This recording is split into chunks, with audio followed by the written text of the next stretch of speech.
Hello friends, डेनी classes में आपका स्वागत है। दोस्तों, राजस्थान जीके के टॉप 50 प्रश्न आज हम देखने वाले हैं। ये वो 50 प्रश्न हैं जो बार बार एग्जाम में रिपीट होते हैं, बार बार पूछे जाते हैं। इन प्रश्नों के साथ साथ मैं आपको एक्स्ट्रा फैक्ट भी बताते चलूँगा। एक्स्ट्रा फैक्ट भी आपको नोट डाउन करने हैं, साथ साथ ये प्रश्न भी नोट डाउन करके चलने हैं, ताकि जब आपके एग्जाम में आए तो आपकी कोई भी गलती ना हो।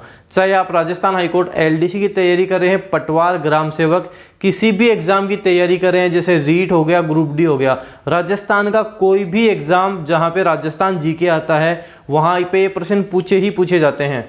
तो आपको अच्छे से नोट डाउन करने हैं, अच्छे से देख के चलने हैं। आपको पहले से कितने आते हैं ये आप कमेंट बॉक्स में कमेंट करके बता सकते हैं। तो चलिए दोस्तों शुरू करते हैं। पहला प्रश्न हमारे पास, चेतक की छतरी कहाँ है? महाराणा प्रताप का घोड़ा था चेतक। चेतक की छतरी कहाँ है? तो दोस्तों बलीचा गांव में चेतक की छतरी है। बलीचा गांव में चेतक की छतरी है। महाराणा प्रताप के घोड़े का नाम था चेतक। महाराणा प्रताप के पास हाथी था, तो हाथी का नाम रामपड़ सा था और एक हाथी का नाम लूणा था। तो ये भी आपको ध्यान रखना है। अगला प्रश्न है, महाराणा प्रताप की छतरी कहाँ है? महाराणा प्रताप की छतरी कहाँ है? तो बारडोली गांव में महाराणा प्रताप की छतरी है, जो 8 खंभों की छतरी बनी हुई है महाराणा प्रताप की। महाराणा प्रताप की मृत्यु 19 जनवरी 1597 को हुई थी। तो ये भी आपको ध्यान रखना है। अगला प्रश्न है, हुडा सम्मेलन कब हुआ? हाल ही एग्जाम में पूछा गया था, हुडा सम्मेलन कब हुआ? तो दोस्तों हुडा सम्मेलन 17 जुलाई 1734 को हुआ था। मान लो इस बार पूछ लिया हुडा सम्मेलन कब हुआ, अगली बार एग्जाम में पूछ लेंगे हुडा सम्मेलन की अध्यक्षता किसने की थी? तो मेवाड़ के महाराणा जगत सिंह सेकंड ने इसकी अध्यक्षता की थी। और ये बुलाया किसने था? तो सवाई जय सिंह ने ये सम्मेलन बुलाया था। तो ये एक्स्ट्रा फैक्ट भी आपको ध्यान रखने हैं। अगला प्रश्न है, हकीम खां सूरी पठान का मकबरा कहाँ स्थित है? हकीम खां सूरी पठान का मकबरा कहाँ स्थित है? तो दोस्तों खमनौर में हकीम खां सूरी पठान का मकबरा स्थित है। महाराणा प्रताप का एकमात्र मुस्लिम सेनापति जिसने हरावल का नेतृत्व किया था, जो सेना का आगे वाला भाग होता है उसको हरावल बोलते हैं। तो हकीम खां सूरी पठान का मकबरा खमनौर में स्थित है, आपको ध्यान रखना है। अगला प्रश्न है, आवल बावल की संधि कब एवं किन के मध्य हुई थी? आवल बावल की संधि कब हुई थी और किन के मध्य हुई थी? तो 1453 में आवल बावल की संधि हुई थी। ये महाराणा कुंभा और राव जोधा के मध्य हुई थी। राव जोधा जिन्होंने 1459 में जोधपुर शहर की स्थापना की थी, 1559 में उदयपुर शहर की स्थापना महाराणा उदय सिंह ने की थी। एक्स्ट्रा फैक्ट हैं, आपको इसके साथ साथ ध्यान रखने हैं। अगला प्रश्न है, मारवाड़ का प्रथम शासक जिसने मुगलों की अधीनता स्वीकार की, उसका नाम बताना आपको। मारवाड़ का प्रथम शासक जिसने मुगलों की अधीनता स्वीकार की, तो दोस्तों इसका नाम है मोटा राजा उदय सिंह। मोटा राजा उदय सिंह। मोटा राजा की उपाधि इसको अकबर ने दी थी। इसका आंसर रावचंद्र सेन नहीं होगा, ध्यान रखना है। रावचंद्र सेन को प्रताप का अग्रगाम, भूला बिसरा राजा आदि नाम से जाना जाता है। रावचंद्र सेन ने कभी भी अधीनता स्वीकार नहीं की थी, ये भी आपको ध्यान रखना है। अगला प्रश्न है, धर्मत का युद्ध कब एवं किन के मध्य लड़ा गया? धर्मत का युद्ध कब लड़ा गया एवं किन के मध्य लड़ा गया था? तो दोस्तों ये दारा शिकोह और औरंगजेब के मध्य लड़ा गया था। 1658 ईस्वी में उज्जैन एमपी में लड़ा गया था। तो धर्मत का युद्ध भी आपको ध्यान रखना है। औरंगजेब ने धर्मत विजय के पश्चात धर्मत का नाम फतेहाबाद रख दिया था। तो एक्स्ट्रा फैक्ट भी हमको साथ साथ लेकर चलने हैं। अगला प्रश्न है, गौरी शंकर हीराचंद ओझा ने किसे कान का कच्चा कहा है? गौरी शंकर हीराचंद ओझा ने किसे कान का कच्चा कहा था? तो दोस्तों अजीत सिंह को कान का कच्चा कहा था। क्यों कहा था? क्योंकि वीर दुर्गादास राठौड़ को इन्होंने राज्य से निकाल दिया था। ये वही वीर दुर्गादास राठौड़ थे जिन्होंने अजीत सिंह को राज्य दिलाया था और इन्हीं को इन्होंने राज्य से निकाल दिया था। तो ध्यान रखना, गौरी शंकर हीराचंद ओझा ने अजीत सिंह को कान का कच्चा कहा है। अगला प्रश्न है, दुर्गादास राठौड़ को किसने राठौड़ों का यूलिसेस कहा? दुर्गादास राठौड़ को किसने राठौड़ों का यूलिसेस कहा? तो कर्नल जेम्स टोड ने इन्हें राठौड़ों का यूलिसेस कहा था। अगला प्रश्न है, खेजड़ली आंदोलन कब हुआ? खेजड़ली आंदोलन कब हुआ था? तो 28 अगस्त 1730 को खेजड़ली आंदोलन हुआ था। अमृता देवी बिश्नोई के नेतृत्व में यह आंदोलन हुआ था। आपको ध्यान रखना है, 28 अगस्त 1730 अमृता देवी बिश्नोई के नेतृत्व में यह आंदोलन हुआ था। एग्जाम में पूछ लेते हैं कि विश्व का एकमात्र वृक्ष मेला कहाँ लगता है? तो खेजड़ली में ही ये लगता है। लगता कब है? भाद्रपद शुक्ल दशमी को। भाद्रपद शुक्ल दशमी, जिस दिन हम तेजा दशमी भी मनाते हैं। एक्स्ट्रा फैक्ट है, यहाँ से प्रश्न आते हैं, हमको अच्छे से ध्यान रखने हैं। अगला प्रश्न है बेली किशन रुक्मणीरी नामक ग्रंथ की रचना किसने की? काफ़ी बार एग्जाम में पूछा जाता है। बेली किशन रुक्मणीरी नामक ग्रंथ की रचना किसने की थी? पृथ्वीराज राठौड़ ने इसकी रचना की थी। पृथ्वीराज चौहान अलग है, पृथ्वीराज राठौड़ अलग है। ये बीकानेर के थे, राय सिंह के भाई थे। आपको एक्स्ट्रा फैक्ट भी अच्छे से ध्यान रखने हैं। अगला प्रश्न है बीकानेर महाराजा राय सिंह को राजपूताने का करण की संज्ञा किसने दी थी? बीकानेर के महाराजा थे राय सिंह, उनको राजपूताने का करण किसने कहा था? तो मुंशी देवी प्रसाद ने उनको राजपूताने का करण कहा था। मुंशी देवी प्रसाद ने राजपूताने का करण कहा था। ये वही राय सिंह है जिन्होंने जयमल और फत्ता की हाथी पर सवार प्रतिमा का निर्माण करवाया था जूनागढ़ दुर्ग में। अगला प्रश्न है सूर्यमल मिश्रण द्वारा लिखित वंश भास्कर को पूरा किसने किया था? जो सूर्यमल मिश्रण ने वंश भास्कर लिखा था उसको पूरा किसने किया था? तो इनके दत्तक पुत्र मुरारी दान ने इसको पूरा किया था। सूर्यमल मिश्रण ने इसके अलावा वंश भास्कर लिखी थी, छंदमयूख लिखी थी, वीर सत्सई लिखे थे। 3 ग्रंथ लिखे थे, तीनों आपको ध्यान रखने हैं। अगला प्रश्न है विद्वानों का आश्रयदाता होने के कारण किसने विग्रहराज चतुर्थ को कवि बांधव की उपाधि दी थी? तो दोस्तों जयानक भट्ट ने इनको कवि बांधव की उपाधि दी थी। विग्रहराज चतुर्थ के काल को चौहानों का स्वर्णकाल कहा जाता है।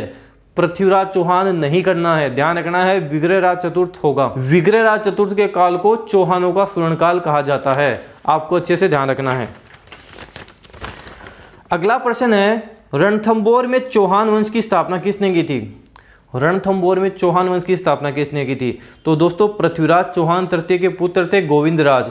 जब तराइन के युद्ध में पृथ्वीराज चौहान की मृत्यु हो जाती है 1194 ईस्वी में गोविंदराज रणथंबोर आते हैं, यहाँ पे चौहान वंश की स्थापना करते हैं।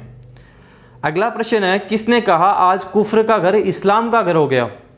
किसने कहा था कि आज कुफ्र का घर इस्लाम का घर हो गया? तो अमीर खुसरो ने कहा था आज कुफ्र का घर इस्लाम का घर हो गया था। जब रणथंबोर दुर्ग को अलाउद्दीन खिलजी जीत लेता है तब ये पंक्ति अमीर खुसरो बोलता है। अगला प्रश्न है हमीर हट के लेखक कौन है? हमीर हट के लेखक कौन है? बार बार एग्जाम में पूछा गया प्रश्न है। तो कवि चंद्रशेखर हमीर हट के लेखक हैं। अगला प्रश्न है विजय सिंह पथिक का जन्म कहाँ हुआ था? विजय सिंह पथिक का जन्म कहाँ हुआ था? इसका आंसर चित्तौड़गढ़ नहीं होगा। काफ़ी लोग सोचते हैं आंसर चित्तौड़गढ़ होगा, चित्तौड़गढ़ इसका आंसर नहीं है। दोस्तों विजय सिंह पथिक का जन्म उत्तर प्रदेश के बुलंदशहर के गुठावली नामक स्थान पर हुआ था। यूपी के बुलंदशहर के गुठावली नामक गांव है, वहाँ इनका जन्म हुआ था। अच्छे से ध्यान रखना है विजय सिंह पथिक मैंने आपको बहुत अच्छे से करवाया हुआ है। अगर आपने वो वीडियो नहीं देखा तो अच्छे से देखें, यहाँ से प्रश्न आपके आते ही आते हैं। अगला प्रश्न है किस दुर्ग को मारवाड़ के शासकों की शरणस्थली एवं जालोर दुर्ग की कुंजी कहा जाता है? मारवाड़ शासकों की शरणस्थली और जालोर दुर्ग की कुंजी कहा जाता है। तो शिवाना दुर्ग को कहा जाता है जो कि बाड़मेर में है, हल्देश्वर की पहाड़ी पर स्थित है। एक्स्ट्रा फैक्ट अपने को अच्छे से ध्यान रखने हैं, नोट डाउन करके चलने हैं।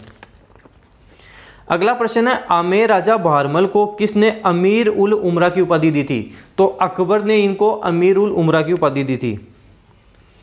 अगला प्रश्न है मिर्जा राजा जयसिंह को किसने मिर्जा राजा की उपाधि दी? अभी लाइब्रेरियन का एग्जाम हुआ था, उसमें ये प्रश्न पूछा गया था। तो मिर्जा राजा जयसिंह को मिर्जा राजा की उपाधि शाहजहां ने दी थी। शाहजहां इसका आंसर होगा। अगला प्रश्न है जयगढ़ दुर्ग की नींव किसने रखी? जयगढ़ दुर्ग जो जयपुर में है उसकी नींव किसने रखी थी? तो मान सिंह प्रथम ने उसकी नींव रखी थी। मान सिंह प्रथम ने नींव रखी थी। जय सिंह फर्स्ट जिसको हम मिर्जा राजा जयसिंह कहते हैं उसने निर्माण कार्य शुरू करवाया था, जिसको पूरा जयसिंह सेकंड ने किया था, जिसको हम सवाई जयसिंह कहते हैं। पूरे चीज़ें अच्छे से ध्यान रखनी है, कहीं से कुछ भी पूछ लेते हैं एग्जाम में। अगला प्रश्न है हमारे पास हवा महल का निर्माण कब एवं किसने करवाया था? हवा महल जो जयपुर में स्थित है उसका निर्माण कब हुआ था और किसने करवाया था? तो 1799 ईस्वी में सवाई प्रताप सिंह ने इसका निर्माण करवाया था, जिसमें 365 खिड़कियां हैं और 953 झरोके हैं। हवा महल 5 मंजिला है। सारी चीज़ें हमको ध्यान रखनी है, नोट डाउन करके चलना है। अगला प्रश्न है 1857 की क्रांति के समय राजस्थान का एजीजी कौन था? AGG agent to governor general. तो 1857 की क्रांति के समय कौन था? तो जॉर्ज पैट्रिक लॉरेंस था। George Patrick Lawrence. और प्रथम की बात करें तो मिस्टर लोकेट प्रथम थे। अगला है राजस्थान का एकीकरण कितने समय में पूरा हुआ। राजस्थान का एकीकरण कितने समय में पूरा हुआ, तो 8 वर्ष 7 माह 14 दिन में राजस्थान का एकीकरण कंप्लीट हुआ था, पूरा हुआ था। अगला प्रश्न है मत्स्य संघ का राजस्थान में विलय किस चरण में हुआ। मत्स्य संघ का जो राजस्थान में विलय हुआ था वो किस चरण में हुआ था। इसका आंसर प्रथम चरण नहीं होगा। मत्स्य संघ का राजस्थान में विलय 5वें चरण में हुआ था। प्रथम चरण में मत्स्य संघ का नामकरण रखा गया था, इसका विलय 5वें चरण में हुआ था, जो हमारे पास 15 मई 1949 को हुआ था। मैंने आपको ट्रिक्स के साथ आपको ये सब कुछ बताया हुआ है। अगला है राजस्थान स्थापना दिवस कब मनाया जाता है। राजस्थान स्थापना दिवस कब मनाते हैं। काफ़ी लोग इसका आंसर 30 मार्च करेंगे। 30 मार्च आंसर नहीं है। राजस्थान दिवस 30 मार्च, राजस्थान स्थापना दिवस 1 नवंबर। दोनों अच्छे से ध्यान रखने हैं, वेरी वेरी इंपॉर्टेंट है। राजस्थान दिवस 30 मार्च, राजस्थान स्थापना दिवस 1 नवंबर। अगला प्रश्न है गोगा जी की ओल्डी अर्थात गोगा जी का झोपड़ी नुमा मंदिर कहाँ है। तो दोस्तों सांचौर जालोर में गोगा जी का झोपड़ी नुमा मंदिर है। किलोरियों की ढाणी सांचौर जालोर में गोगा जी का झोपड़ी नुमा मंदिर है। मैंने राजस्थान की कला संस्कृति में राजस्थान के लोक देवता शानदार ट्रिक्स के साथ करवाए हुए लाखों लोगों ने वीडियो देखे हैं। अगर आपने नहीं देखे तो इनको देखें, आपके वीडियो देखते देखते सब कुछ याद हो जाएगा। अगला प्रश्न है हमारे पास केला देवी का विशाल लक्खी मेला कब लगता है। केला देवी का विशाल लक्खी मेला कब लगता है, तो चैत्र शुक्ल अष्टमी को केला देवी का करौली में विशाल लक्खी मेला लगता है। आपको अच्छे से ध्यान रखना है। अगला प्रश्न है ऐसी देवी जिसकी पीठ की पूजा होती है का मंदिर कहाँ है। ऐसी देवी जिसकी पीठ की पूजा होती है, जिसका नाम है ब्राह्मणी माता, इनका मंदिर कहाँ है, तो सोरसेन 12 में इनका मंदिर है। अगला है केवलादेव घना पक्षी अभयारण्य क्यों प्रसिद्ध है। केवलादेव घना पक्षी अभयारण्य क्यों प्रसिद्ध है, जो भरतपुर में है।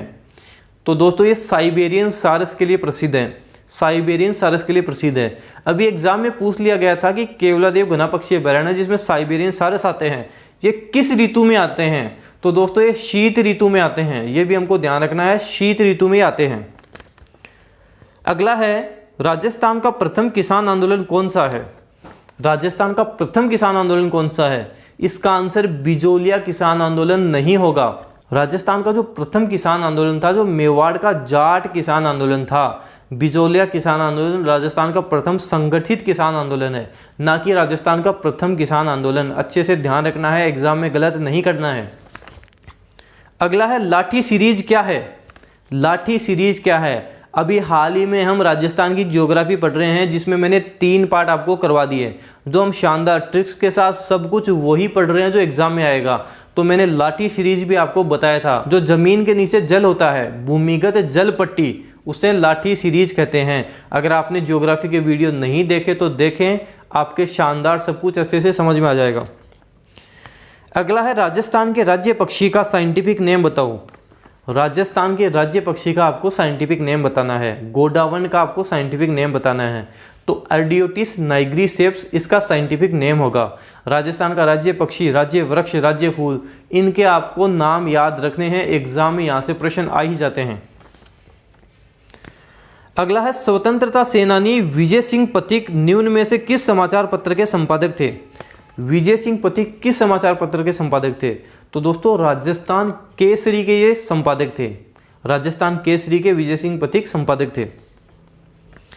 अगला है राजस्थान में मावठ द्वारा होने वाली वर्षा किस फसल के लिए वरदान मानी जाती है। शीत ऋतु में जो वर्षा होती है उसको हम मावठ कहते हैं, तो ये गेहूं के लिए वरदान मानी जाती है। इसको गोल्डन ड्रॉप्स के नाम से भी जाना जाता है। सुनहरी बूंदे, शीत ऋतु में जो वर्षा होती है सुनहरी बूंदे के नाम से जानते हैं। गेहूं के लिए ये वरदान होती है। इस वर्षा से गेहूं की फसल बहुत अच्छी होती है। अगला है बेणेश्वर मेले का आयोजन किस तिथि को किया जाता है। बेणेश्वर मेला लगता है, उसका आयोजन किस तिथि को होता है, तो माघ पूर्णिमा को बेणेश्वर मेले का आयोजन होता है। अगला है सोमदेव नामक कवि किस राजा के दरबारी कवि थे।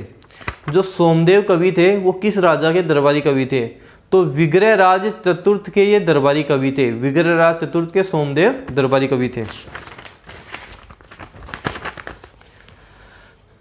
अगला है तिलवाड़ा, जो बाड़मेर में पड़ता है, राजस्थान के निम्न में से किस लोक देवता से जुड़ा हुआ है?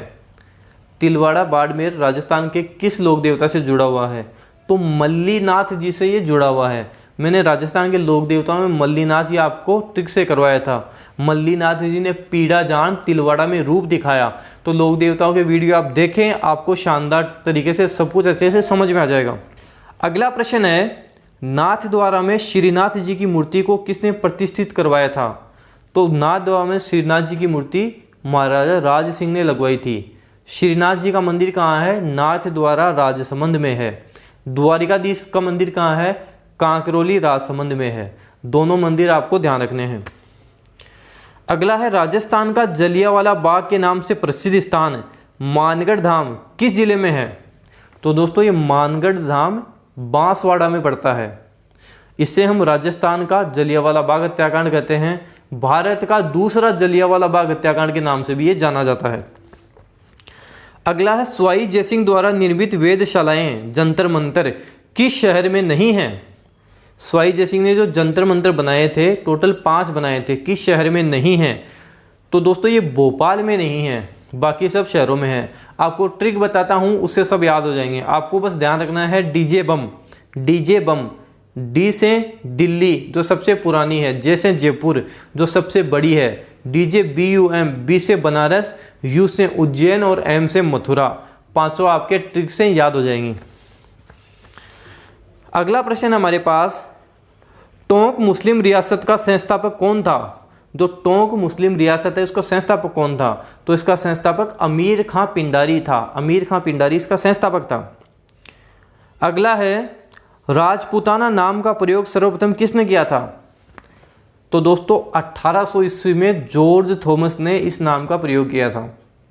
1800 ईस्वी में जॉर्ज थॉमस ने राजपूताना नाम का प्रयोग किया था। अगला है, 1857 के स्वतंत्रता संग्राम का राजपूताना में आरंभ कहाँ से हुआ था? तो दोस्तों इसका आरंभ राजस्थान में नसीराबाद से हुआ था। राजस्थान में कौन कौन सैनिक सामने थी आपको ध्यान रखना है। नानी देखे एब, इससे आपके सारा सब कुछ याद हो जाएगा। ना से नसीराबाद, नी से नीमच, दे से देवली, खे से खेरवाड़ा, ए से एरीनपुरा, ब से ब्यावर। ये सारे इस ट्रिक से आपको याद रखने हैं। अगला है, जैसलमेर का गुंडाराज पुस्तक किसने लिखी थी? जैसलमेर का गुंडाराज पुस्तक किसने लिखी थी? तो सागरमल गोपा ने जैसलमेर का गुंडाराज पुस्तक लिखी थी। अगला है, थार के मरुस्थल का विस्तार किन राज्यों में है? थार के मरुस्थल का विस्तार भारत के किन राज्यों में है? राजस्थान में है, गुजरात में है, पंजाब में है और हरियाणा में है। अभी मैंने जो आपको थार का मरुस्थल राजस्थान की ज्योग्राफी में करवाया था, उसमें सब कुछ मैंने शानदार ट्रिक के साथ अच्छे से बताया था। अगर वो वीडियो नहीं देखें तो वो भी देखें, आपके सब कुछ समझ में आ जाएगा। अगला है, बीकानेर में प्रवाहित होने वाली नदी कौन सी है? बीकानेर में कौन सी नदी है जो प्रवाहित होती है? घग्गर होती है, कंकाती होती है, खारी होती है, कौन सी होती है? दोस्तों राजस्थान के 2 ऐसे ज़िले हैं, बीकानेर और चूरू, जहाँ पे कोई भी नदी प्रवाहित नहीं होती है।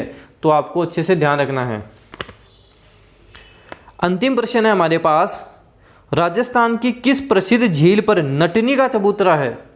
राजस्थान की किस प्रसिद्ध झील पर नटनी का चबूतरा है? तो दोस्तों पिछोला झील पर नटनी का चबूतरा है। जो पिछोला झील है उस पे नटनी का चबूतरा है। महाराणा लाखा के समय एक बंजारे ने इस झील का निर्माण करवाया था। गल की नटनी है उसका यहाँ पर चबूतरा बना हुआ है। तो दोस्तों ये 50 प्रश्न हो गए। इसके साथ साथ जो मैंने एक्स्ट्रा फैक्ट बताए हैं वो भी आपको नोट डाउन करने हैं, अच्छे से याद करने हैं। आपके जो आगामी प्रतियोगी परीक्षा जैसे Rajasthan high court group D, LDC, उसके साथ साथ पटवार, ग्राम सेवक, रीट, किसी भी एग्जाम की बात कर ले जिसमें राजस्थान का GK आता है, वहाँ ये प्रश्न बार बार रिपीट होते हैं, इसलिए आपको अच्छे से ध्यान रखने हैं। साथ ही दोस्तों आपके जो फ्रेंड है जो सीरियसली तैयारी कर रहे हैं, अच्छे से पढ़ रहे हैं, उनको ये प्रश्न आप शेयर करें ताकि वो भी इनको देख सकें। आप वीडियो शेयर करें। अगर आप चैनल पे नए हैं तो चैनल अभी सब्सक्राइब कर लें ताकि कोई भी नई अपडेट है वो आपको साथ साथ मिलती रहे। Thank you.